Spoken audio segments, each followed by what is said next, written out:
ጤና ይስጥልን የተወደዳችሁ የቦርከና ሚዲያ ቤተሰቦቻችን የሰዓቱን ዜናዎች ይዘን ቀርበናል። አበይት ዜናዎቹን እናስቀድማለን። ከሰሞኑ ስማቸው የተነሳው ጀነራል ሳሞራ የኑስ በትግራይ ጦርነት እንዳይቀሰቀስ አሳሰቡ። የቀድሞ መከላከያ ሰራዊት ጠቅላይ ኤታማዦር ሹም ጀነራል ሳሞራ የኑስ በትግራይ ዳግም ጦርነት እንዳይቀሰቀስ አሳስበዋል። 38 የትግራይ ክልል ተወላጆች ከኤርትራ እስር ተፈተው ወደ ሀገራቸው ተመለሱ። የኤርትራ መንግስት በእስር የያዛቸው 100 የትግራይ ተወላጅ ኢትዮጵያውያን ከእስር ተፈተው 38ቱን በመረብ ድንበር በኩል ወደ ሀገራቸው መግባታቸው ተሰምቷል። በኢትዮጵያ በተለያዩ ክልሎች የሚስተዋሉ የጸጥታ ችግሮች በውይይት እንዲፈቱ ድርጅቱ ጠየቀም። በትግራይ ክልል በፌዴራል መንግስቱና በህወሓት መካከል የተካረሩ የቃላት ምልልሶች እንዲሁም በአማራና በኦሮሚያ ክልሎች በሁሉም ወገኖች የሚፈጸሙ የሰብአዊ መብት ጥሰቶች ቆመው ችግሮች በውይይትና በንግግር እንዲፈቱ ቅድሚያ ለሰብአዊ መብቶች የተሰኘው ድርጅት አሳስቧል። ከውጭ የቀድሞው የአሜሪካ ምክትል ፕሬዝዳንት ዲክ ቼኒ በ84 ዓመታቸው አረፉ። በተመሳሳይ መልኩ የቀድሞው የሰሜን ኮሪያ የረጅም ጊዜ መሪ ኪም ዮንግ ናም ማረፋቸው ተሰምቷል። ዜናዎቹን በዝርዝር እናደርሳችኋለን። በቅድሚያ ከሰሞኑ ስማቸው የተነሳው ጀነራል ሳሞራ የኑስ በትግራይ ጦርነት እንዳይቀሰቀስ አሳሰቡ። ከሰሞኑ ስማቸው የተነሳው የቀድሞው የመከላከያ ሰራዊት ጠቅላይ ኤታማዦር ሹም ጀነራል ሳሞራ የኑስ በትግራይ ክልል ዳግም ጦርነት እንዳይቀሰቀስ አሳስበዋል። ጀነራሉ በወቅታዊ ጉዳዮች ላይ ለአዲስ ዘመን ጋዜጣ በሰጡት ማብራሪያ በትግራይ ክልል ውስጥ የሐሳብ ልዩነት ሲፈጠር በጦርነት ብቻ ለመፍታት የሚደረግ ሩጫ መቆም አለበት ብለዋል። ጀነራል ሳሞራ የትግራይን ሕዝብ ከደረሰበት አስከፊ ጉዳት ሳያገግም ዳግም ጦርነት ለመቀስቀስ መሯሯጥ ተገቢ አይደለም በማለት ኮንነዋል። አሁን የትግራይ ሕዝብ ጦርነት በቃይ ብሏል ያሉት ጀነራሉ አሁን የተፈጠረው ውጥረት ተባብሶ ወደ ጦርነት አዝማሚያ ቢፈጠር እንኳን ሕዝቡ እንዳይደግፍ አሳስበዋል። የትግራይ ተወላጅ የሆኑት ጀነራል ሳሞራ ዳግም ጦርነት እንዳይጀመር ጥሪ ያቀረቡት የህወሓትና የፌዴራል መንግስቱ ውጥረት ባየለበት ወቅት ነው። እንደ ጀነራል ሳሞራ ገለጻ ከዚህ ቀደም ችግሮችን በውይይት መፍታት ባለመቻሉ የተቀሰቀሰው ጦርነት የትግራይን ሕዝብ ከባድ ጉዳት አድርሶበታል። ሕዝቡ እስካሁን ድረስ የጦርነቱን ጦስ በጫንቃው ተሸክሟል ያሉት ጀነራሉ እንደዚህ አይነት ከባድ ስህተት መደገም የለበትም ብለዋል። ጦርነት ብታሸንፍም ባታሸንፍም ጣፋጭ ሆኖ ያውቅም ያሉት ጀነራሉ በክልሉ በርካታ ወጣት ህይወቱን ማጣቱን እናቶችን በሐዘን መጎዳታቸውና መቸገራቸውን በመጥቀስ ከዚህ በኋላ ህዝቡ በድጋሚ ውጊያ ውስጥ ሊማገድ አይገባም ሲሉ ተናግረዋል። በትግራይ ውስጥ ማንኛውም ችግር ወይም የሐሳብ ልዩነት ሲፈጠር በጦርነት ብቻ ለመፍታት የሚደረግ ሩጫ መቆም እንዳለበት ጀነራሉ አሳስበዋል። በህወሓትና በፌዴራል መንግስት መካከል የተፈጠሩ ልዩነቶች በሰላምና በሰላም ብቻ መፈታት አለባቸው በሚል እምነት መስራት እንደሚያስፈልግም አስገንዝበዋል። በክልሉ የጦርነት ችግር ይመጣል እያሉ ያልተጨበጠ ወሬ የሚለፍፉ የጦር ጀነራሎችን እሰማለሁ ያሉት ጀነራሉ ይህ የግል ሐሳባቸው ሊሆን ይችላል ብለዋል። ጀነራሉ በጦርነት ቅስቀሳ ለከሰሷቸው የህወሓት ጀነራሎች እኔ የምላቸው ግን የእውነት የህዝብ አገልጋይ ከሆኑ በትግራይ ክልል ያለውን የጸጥታ ችግር መፍታት የመጀመሪያው ጉዳያቸው ሊያደርጉት ይገባል በማለት መክረዋል። በአሁኑ ወቅት በህወሓትና በፌዴራል መንግስት መካከል ጦርነት ይቀሰቀሳል የሚል ስጋት አንዣቧል። ሁለቱ ኃይሎች ደቡብ አፍሪካ ፕሪቶሪያ ላይ ከፈረሙት የግጭት ማቆም ስምምነት በተቃራኒ አንዳቸው ሌላቸውን በጦርነት ጋባዥነት እየከሰሱ ይገኛሉ። በህወሓት በኩል ተጨማሪ ኃይል ማሰልጠንና የማስታጠቅ እንቅስቃሴዎች በተደጋጋሚ እየታየ ሲሆን ጦርነቱ ከተቀሰቀሰ ከኢትዮጵያ አልፎ ቀጠናዊ ኃይሎች እጃቸውን የሚያስገቡበት ምስቅልቅል ሊያስከትል እንደሚችል ብዙዎች ስጋታቸውን እየገለጹ ይገኛሉ። 38 የትግራይ ክልል ተወላጅ ኢትዮጵያውያን ከኤርትራ እስር ተፈተው ወደ ሀገራቸው ተመለሱ። የኤርትራ መንግስት በእስር የያዛቸው 100 የትግራይ ተወላጅ ኢትዮጵያውያን ከእስር ተፈተው 38ቱን በመረብ ድንበር በኩል ወደ ሀገራቸው መግባታቸው ተሰምቷል።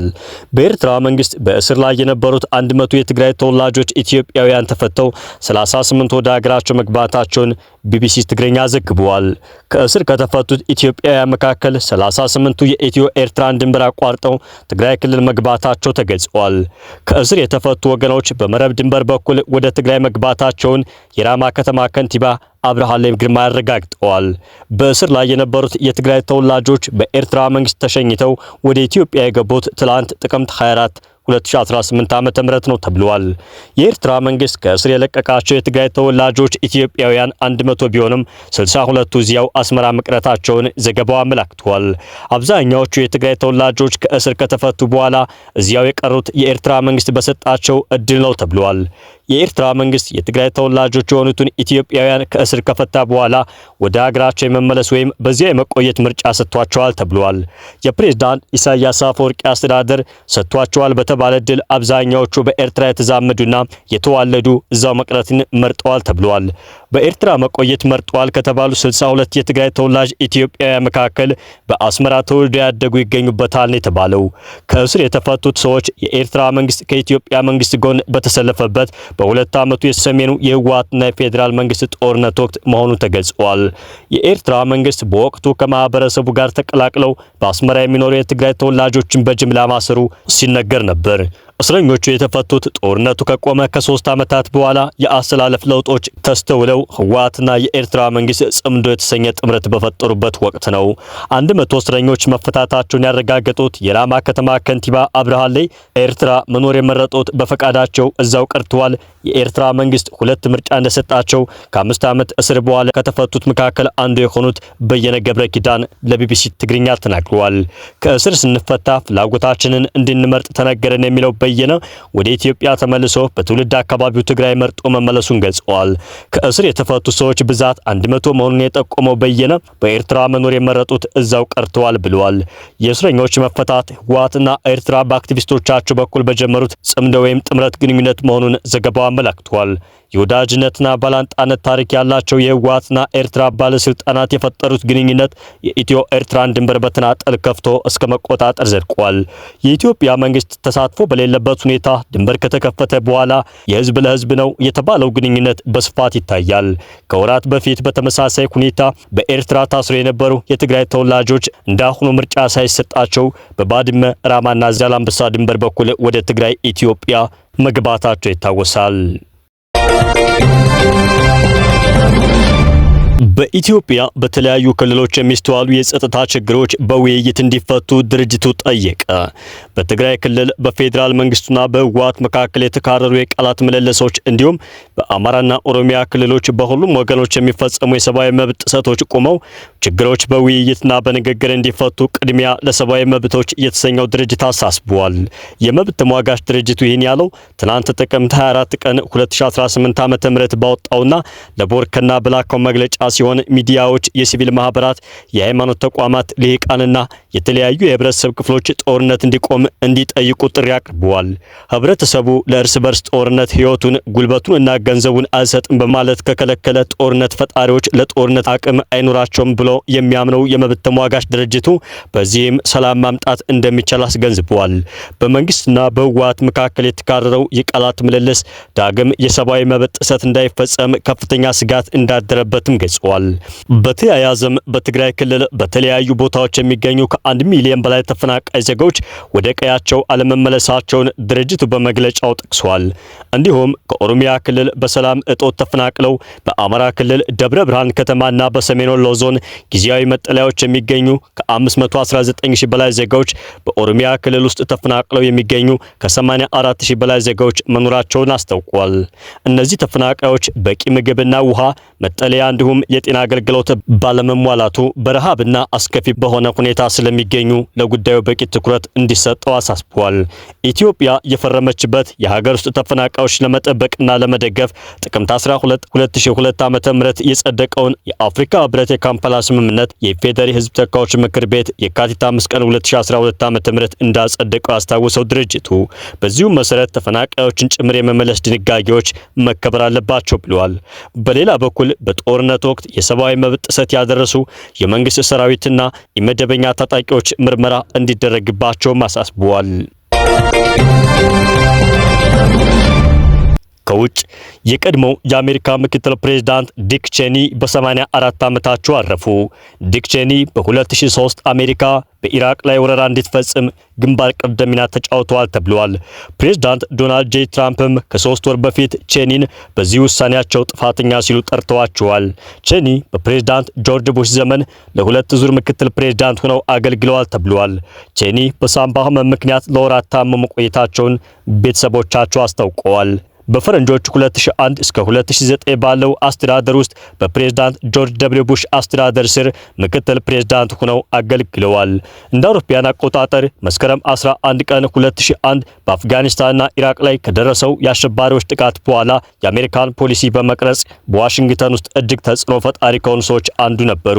ጠንካራ የውጭ ጉዳይ ፖሊሲ ደጋፊ በመባል የሚታወቁት ይህ የሪፐብሊካን መሪ በኋላ ላይ የፕሬዝዳንት ዶናልድ ትራምፕ ጠንካራ ተቺ ሆነዋል።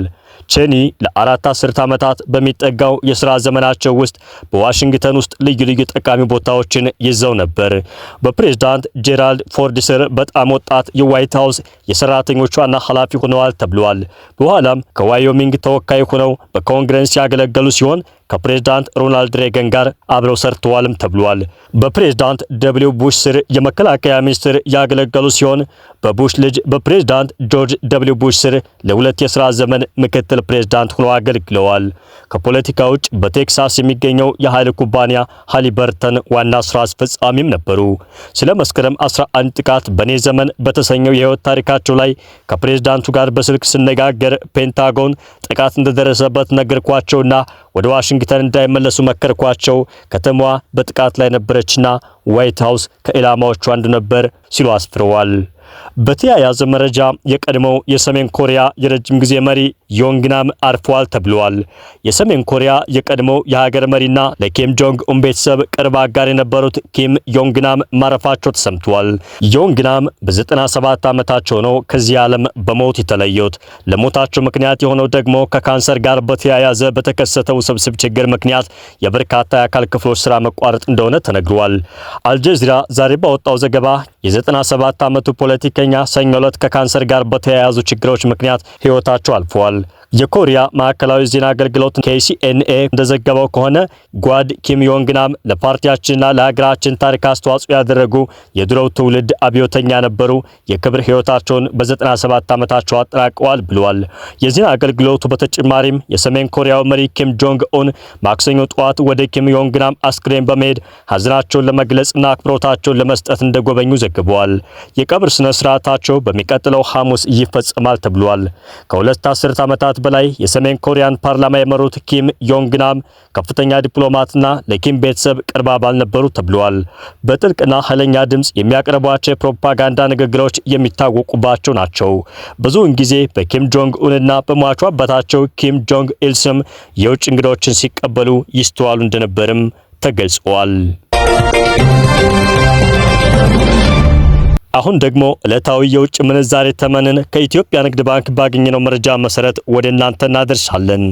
አንድ አሜሪካ ዶላር በ148 ብር ከ41 ሳንቲም የተገዛ በ151 ብር ከ38 ሳንቲም የተሸጠ ነው። ፓውንድ ስተርሊንግ 191 ብር ከ45 ሳንቲም የተገዛ 195 ብር ከ28 ሳንቲም የተሸጠ ይገኛል። አንድ ዩሮ 171 ብር ከ18 ሳንቲም የተገዛ 174 ብር ከ60 ሳንቲም የተሸጠ ነው። አንድ የስዊዝ ፍራንክ 181 ብር ከ11 ሳንቲም እየተገዛ 184 ብር ከ73 ሳንቲም እየተሸጠ ይገኛል።